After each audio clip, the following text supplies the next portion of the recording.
From Interior Alaska's most trusted news source, this is the Fairbanks Evening News.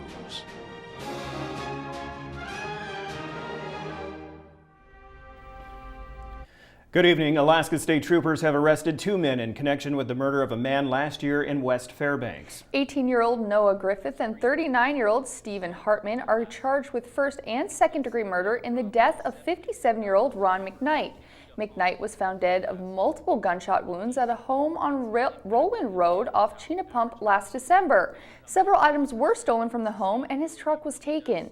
The truck was later found. Friends of the victim reportedly told investigators that the suspect had been at his home the day before.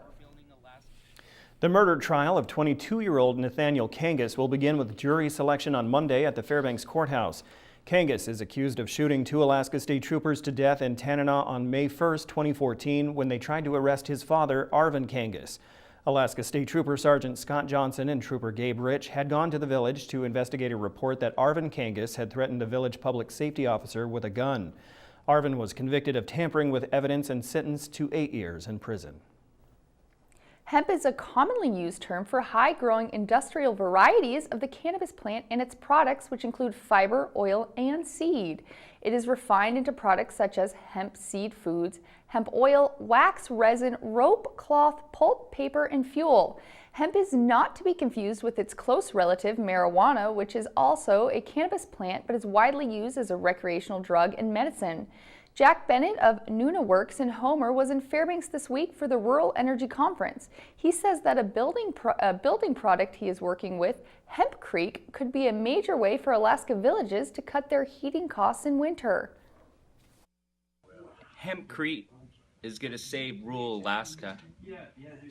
The problem is $7 to $10 an hour to heat a home in rural Alaska, and with diesel, that's impacting the family's average household income by 50%. Sustainability really does save. The Hempcrete in high R value insulation reduces energy costs by 50 to 70% annually. We're building Alaska's first Hempcrete home to paint a picture of what sustainability looks like. After a long night of voting on several measures, the Fairbanks North Star Borough Assembly delayed voting on a controversial hydronic heaters ordinance for the second time this month. Ryan Grimes has the story. The Assembly agreed to reconvene next week at 6 p.m. Wednesday to vote on the hydronic heaters measure. If passed, the borough would ban certain types of hydronic heaters within its air quality control zone and allocate $2.2 million to a voluntary stove removal and replacement program. Patrice Lee, a coordinator with the Citizens Clean Air Project, says she was disappointed to hear that the ordinance was postponed again. We had hoped that they would, finish the business they had started and we could move on, because change outs and things take time, and so it's essential that we get this moving quickly if we're going to help people change out in a timely manner. The sponsors of the bill, Van Lawrence and Matt Cooper, say they supported the postponement because it would give the Assembly the chance to review additional written testimony. Last night, the body did vote on other ordinances. They approved a measure that designates the Assembly as the local regulatory authority for cannabis. Also, the Assembly will be putting a question on the ballot asking to allow the authority to raise the alcohol tax by 1%.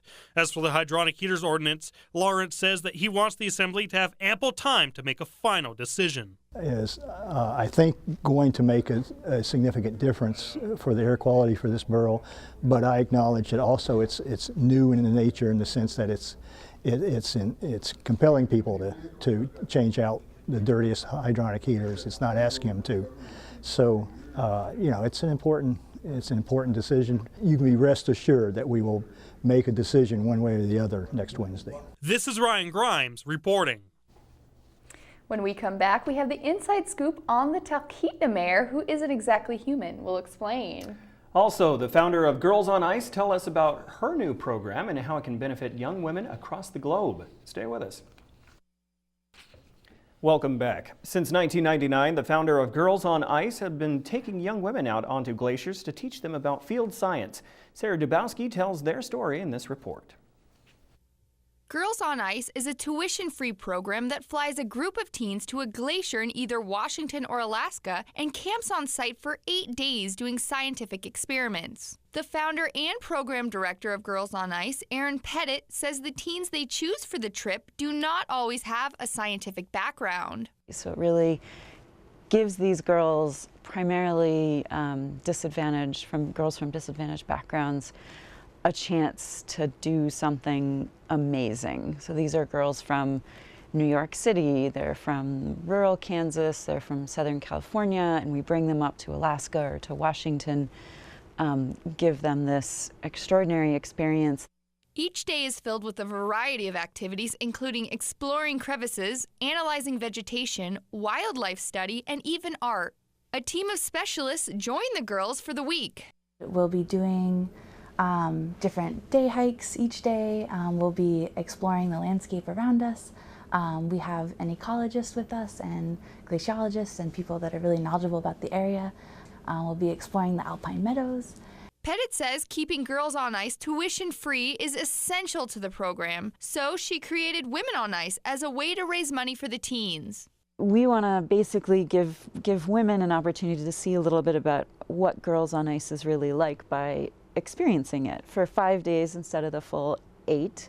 It is a fundraising expedition, so each woman that comes on this expedition not only gets this amazing experience, but their donation that allows them to join the expedition will help cover the costs for a girl to participate in a future Girls on Ice expedition. If you would like more information on joining an expedition, please visit womenonice.org or girlsonice.org. Sarah Dabowski reporting. The myth goes like this. The people of Talkeetna had to choose between 2 bad candidates for city mayor, so instead they elected Stubbs the cat for the position.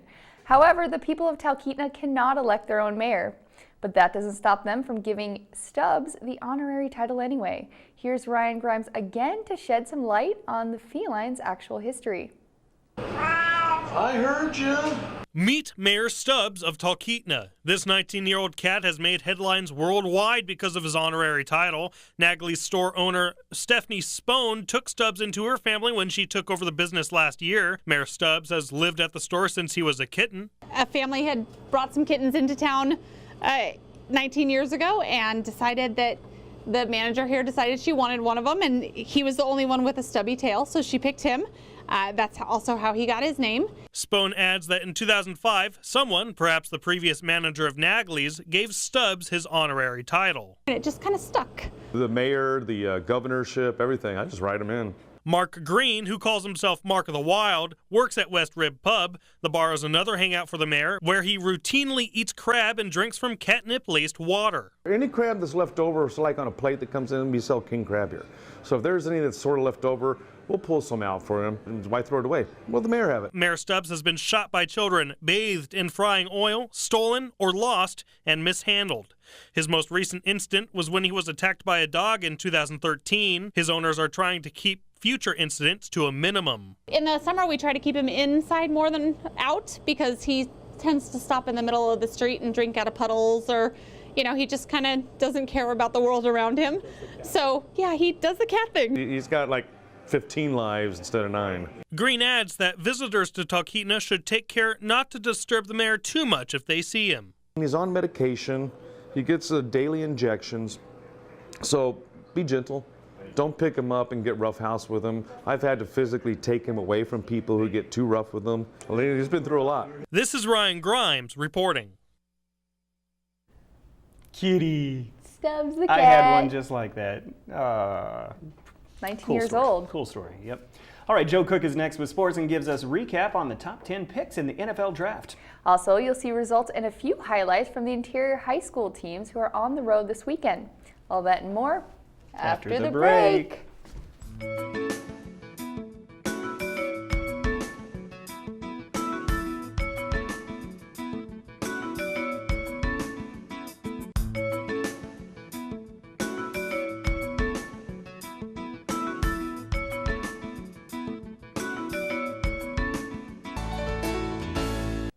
Welcome back, interior sports fans. Joe Cook here with your Friday Sportscast. It was a full day of sports news and huge games, but the NFL draft took center stage in Chicago on Thursday night. As expected, Cal quarterback Jared Goff was taken #1 overall by the Los Angeles Rams. Philadelphia selected Carson Wentz out of North Dakota State at 2 overall, the second quarterback taken. Linebacker Joey Bosa was 3rd overall to the Chargers.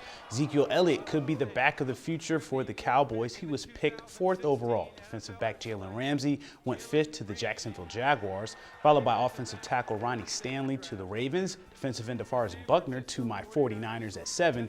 Offensive tackle Jack Conklin to the Titans at 8. Tennessee moved up to get him. And linebacker Leonard Floyd out of Georgia went to the Bears at 9. And cornerback Eli Apple is going to the Big Apple. He completed the top 10 going to the New York Giants. In high school softball last night, a team that didn't even play last year because they didn't have enough players won their 3rd straight game. The Monroe Rams took on the Allison Ravens at the South Davis Fields on Thursday night. Allison's 1-0 lead quickly evaporated in the bottom of the first. It was a little windy out, and that led to a number of pass balls and walks by the Ravens. Monroe took advantage. They scored 14 straight runs with just 2 hits. Savannah Mapp and Maggie Wallace both had singles that drove in 2 runs. Mimi Nelson got 2 hits and 3 RBIs to lead the Monroe attack. They win 20-8 in 2 innings. Monroe is now 3-0. And those 3 wins are the most in 2 years for the program. They will play fellow undefeated and the Hutchinson Hawks tonight. The West Valley Wolfpack got a road win in Palmer. They defeat the Palmer Moose 8-1 on Thursday night. Celeste Jensen led the Wolfpack on both sides of the ball. She had a game-high 2 RBIs and threw a 1-hitter with 5 strikeouts from the pitching circle. 4A interior teams like North Pole, West Valley, and Lathrop continue their Valley road trip this weekend with matchups against Colony, Palmer, and Wasilla. And the Fast and Furious movie franchise, Vin Diesel once said, "It don't matter if you win by an inch or a mile. Winning's winning." Well, the West Valley Wolfpack soccer teams won by a mile and an inch last night in a doubleheader in Anchorage against the West Anchorage Eagles. The Wolfpack get the sweep. The girls won by their largest margin of the year, 17-0 over West. Kiara Simpson and Hannah Olsen both scored 3 times for the Wolfpack. The boys' game was just a 1-0 final, but Shane Gillette scored what would be the game winner for West Valley in the first half. Makai Omnick got the critical shutout to secure the win for the Pack. The undefeated West Valley teams play Bartlett today, then wrap up their roadie against South Anchorage on Saturday. On the high school diamonds, the Allison Ravens got a clutch play to defeat Delta Junction. The Ravens win 3-2 over the Huskies on Thursday night. Allison got the go-ahead run in the bottom of the 7th inning. Jeremiah Brown had 2 hits for the Ravens, while Matt Smith had an RBI and struck out 7 in 6 2/3 innings of work. North Pole, they lost by 10 to Palmer on the road, with the Moose winning 15-5. The Moose almost had as many hits as they did runs with 13. Damian Bailey drove in a game-high 3 runs for the Moose. Ethan Wolf scored twice for the Pats in the loss. The voting for the play of the week was overloaded, as a play from Lathrop and a play from West Valley were the 2 frontrunners. But your voice was heard, Wolfpack fans. The play of the week comes from Norman Rockwell. He finished off a nice pass from Kalen O'Neill with a glorious header for a goal that came in a 10-0 romp over the Monroe Rams on 4/20 last Wednesday. Rockwell rocks well, and his header is this week's play of the week. To pick the next POTW, watch the I-5 Interior Top 5 plays on Mondays during the weekend recap. And here's a couple of local sporting events to get into to finish off the month of April. Tomorrow at 11 a.m. at Lathrop High School is the second day of the first all-schools track and field meet of the year. At 2 p.m. on Saturday is the 7th annual Run for Relief 5K at Pioneer Park. It's $20 and the first 300 people get t-shirts. Then on Sunday at noon is the Breakup Tri. This USA Triathlon event features a 500-yard swim, a 13.1-mile bike, and a 3.1-mile run. The race starts at the Patty Center at noon. Lastly, a reminder about another event happening on Sunday in the interior. The world-famous Harlem Globetrotters will put on a show at the Carlson Center. There will be dunks, comedy, and more as the Globetrotters take on the World All-Stars. They recently had a shoot in Anchorage, and this is a little preview of some trick shots you may see on Sunday. Take a look at that. This is the 90th year of the Harlem Globetrotters. Keep an eye out for me as well. I'm going to make an appearance with the Globetrotters and try to hit a 4-point shot from Steph Curry range. The show starts at 2 p.m. at the Carlson Center on Sunday. And that'll do it for sports tonight. Thanks for watching. Your weekend weather forecast is next after the break, and we'll catch you next time. And welcome back to the broadcast. As we said yesterday, Mike is off for the entire weekend celebrating his birthday and also being a part of that honor flight program, and he's taking a little jaunt down to Washington, D.C. So fun times for him this weekend. Sun times for us right now. Pretty clear outside. Recent high was 54 degrees. Recent low overnight was 34. Record high was set in 2009 at 74 degrees. That's a scorcher. Record low was 13 in 1927. Sun rose at 5:24 a.m. Sunset at 10:17 p.m., giving us total daylight of 16 hours, 54 minutes. Tomorrow we will break that 17-hour barrier. Let's go ahead now and take a look around the state and see what we can see. Fairbanks was, no, it wasn't 37. And like I said, it was 54 degrees, but 27 for Fort Yukon, 25 for Barrow, 38 degrees for Nome, and Bethel 37 degrees.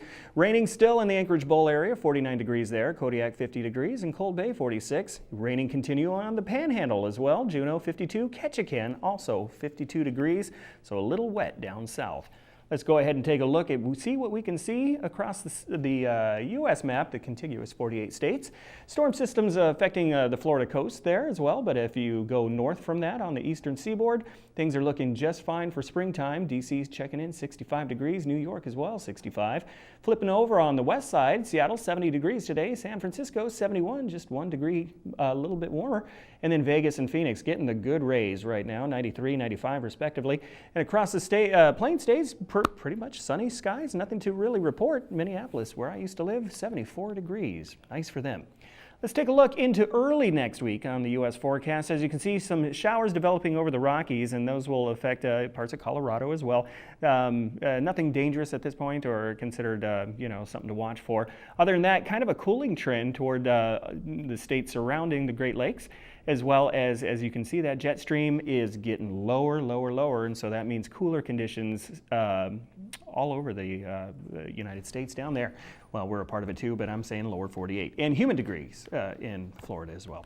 Okay, let's go ahead and take a look at tomorrow's forecast for today. So that's why it's called today's forecast, just so you know.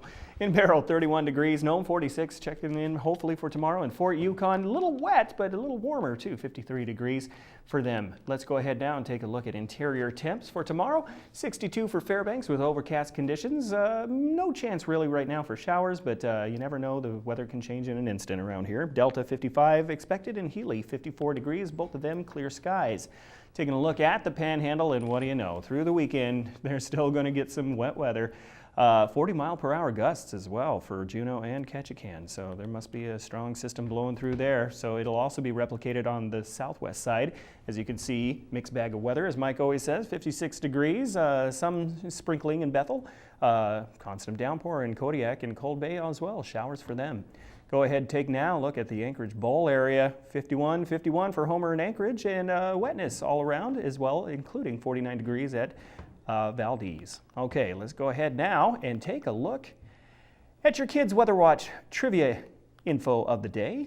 Here we go. In 1931, the Yellow River of China had a series of floods that resulted in an estimated 145,000 to 4 million deaths. Of course, records weren't kept very well over there, so we don't know for sure, but wow, that's a huge range and interesting weather fact for today. Thanks to Mount McKinley Bank for providing kids weather. And of course, next week, Mike will be back, and so will a new set of kids from Joy Elementary School. Okay, let's take a look at our short range forecast overnight. Well, here's where the moisture steps in for us.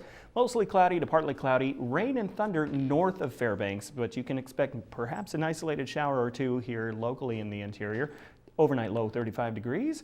Tomorrow 62, partly sunny for a warm Saturday, getting warmer. And as we take a look at our extended forecast, 61 degrees through the weekend into the work week of next week. But look at those overnight temperatures, 34 for the lowest overnight temperature, but creeping up into the 40s. More and more we're getting ready for planting our crops, but we're still almost a month away from that, or at least that's what they advise. And yeah, scattered showers on Sunday, clearing out by Monday, and then Tuesday and Wednesday, rain returning once again. Well, tell you what, it's going to be a good weekend, I think. Yeah. Usually those rain storms and clouds, they develop late afternoon into evening. So if you have plans for the daytime, you're pretty safe, pretty good. It's Do you a have weekend. plans? Yes, I have plans. Very good. What? Ice dogs Ice dogs? Saturday. Very cool, very cool. course, it's playoff, and so a Sunday game if possible, if they Yeah. tie it up 1-1 on Friday and Saturday. So have fun, scream loud, enjoy. I'm going to be Always working. do. Okay. All right, before we go tonight, KTVF and Bailey's Furniture are teaming up again for the annual Spring Dream giveaway. How very right you are, Sarah. Now watch the evening news for the first half of a word, then go to Bailey's Furniture for the second half and enter for a chance to win $2,500 in furniture. Thanks, Daryl. You're And the word this week is sleeper. All right, you've got the tip. Now go to Bailey's, find that other part of the word, and sign in to win. That will wrap up this edition of the Fairbanks Evening News. We are glad you could join us. NBC Nightly News with Lester Holt is coming up next. Now tune in tomorrow for the weekend's only televised newscast at 6 and 11 with Katie Looper and Joe Cook. From all of us here at the News Center, have a uber super duper night. Why not?